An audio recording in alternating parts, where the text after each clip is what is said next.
Oh my god. Oh my goodness. Oh my goodness. Oh my goodness. Oh my goodness. Wow. Oh my goodness. Oh my goodness. Holy crap. Hello, darlings. Wow. This is crazy. Don't let that one go out. Yeah. Love. Aw, sweet baby. No. Hello everyone. I hope you saw my video of the babies. This is the male. Or sire? Sire? Yeah. Who produced that clutch. He's an interesting animal. As I mentioned a lot of times. He's like blue, kind of greenish or creamy sides. There's like a blueness to him. It's kind of weird. It's more kind of cream now, but the closer you go to the head, I don't know if you can see it. It's kind of blue. Yeah, I'm not sure if it shows up, but like, check my Instagram, you can see closer up videos. And you can see it in some of the babies. This is where a lot of that fading I talk about comes from him. You can find other videos of the dam. The purpose of the video, sorry, I'm getting long-winded. The purpose of this video is I want to talk about how I care for these guys and how I bred them. Let's get started. I purchased these guys as sub-adults at around 2-3 years old, and then I raised them for 2 years, and then I attempted breeding them. So I attempted to breed them at around like around 4 years old is when I attempted to breed them. And I think that's a good age to breed these guys. And as you can see, he's not that big, and the female is only slightly larger than him. So I don't really think they need to be crazy big to breed. I know a lot of people maybe have this impression of diamonds being massive. The female is really not much bigger than him. Yeah, so this is the first time I've handled them since like 2 years ago, because I kind of just left them alone for 2 years to make sure they could breed. So let's kind of go over basic care. So they're in two enclosures. The male and female are separate enclosures that are connected by a tube, and I have that tube closed off 90% of the time.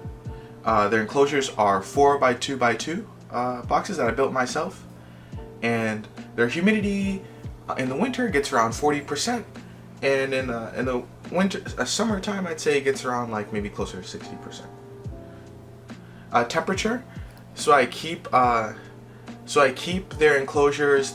I use radiant heat panels, and I keep the heat spot around 85 degrees nominally, but right out of spring I like to bump it up, just make sure they really transition to about 88. And their enclosures on the cold side, I'd say get around maybe 80 during the day, and at night I drop them down to like 75. And I do like a 10-8 degree temperature drop.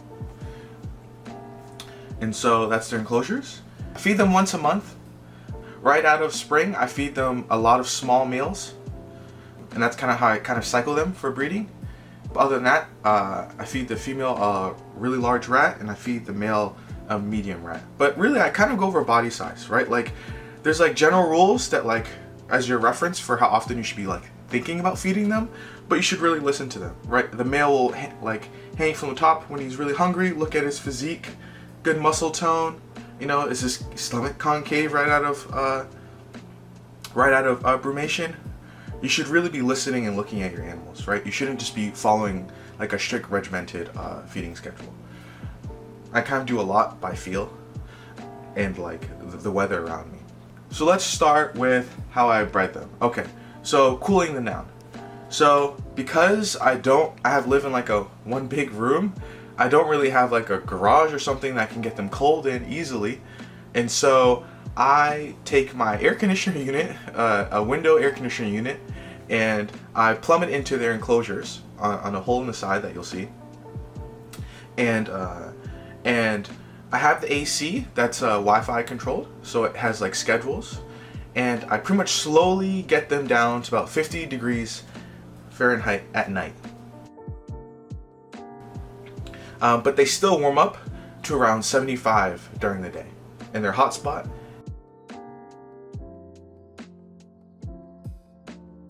So that's how I cool them.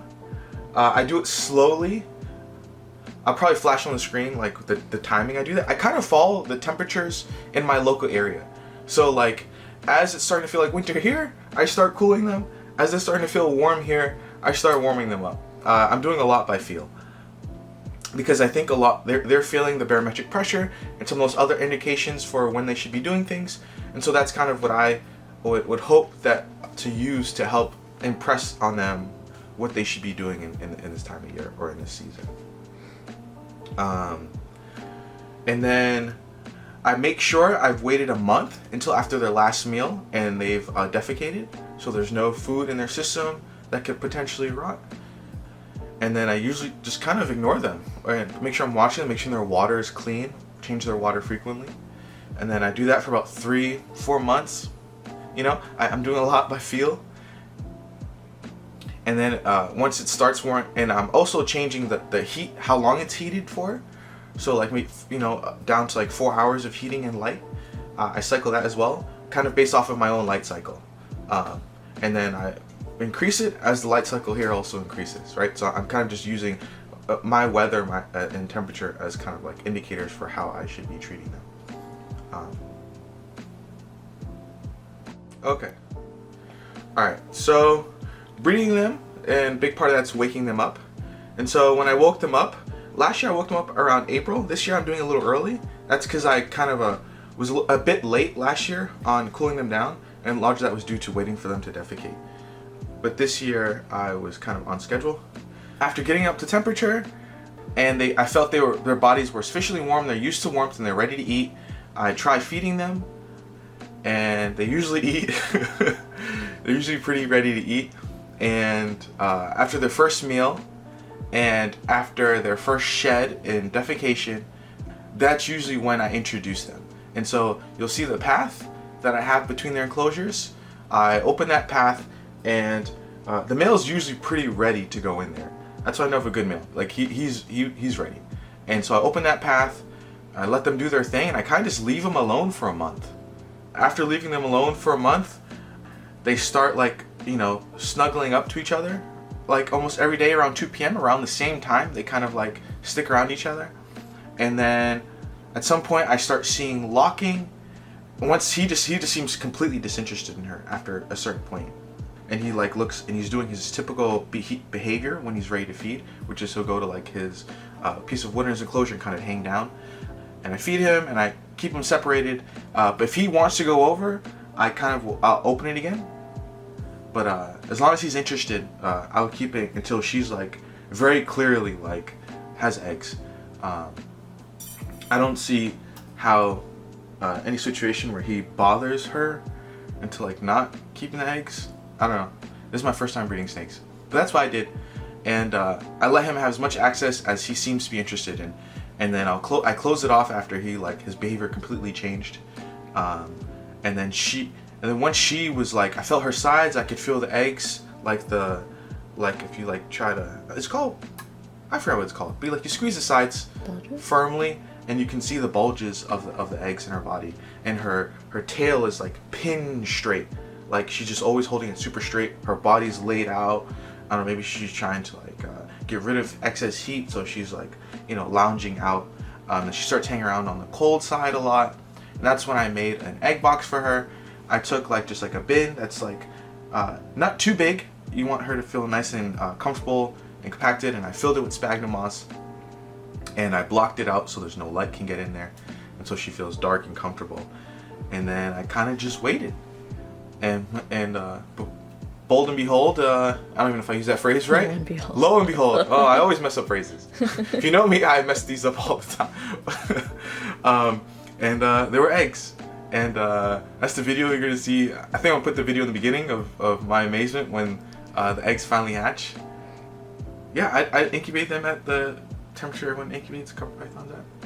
I don't even remember the temperature.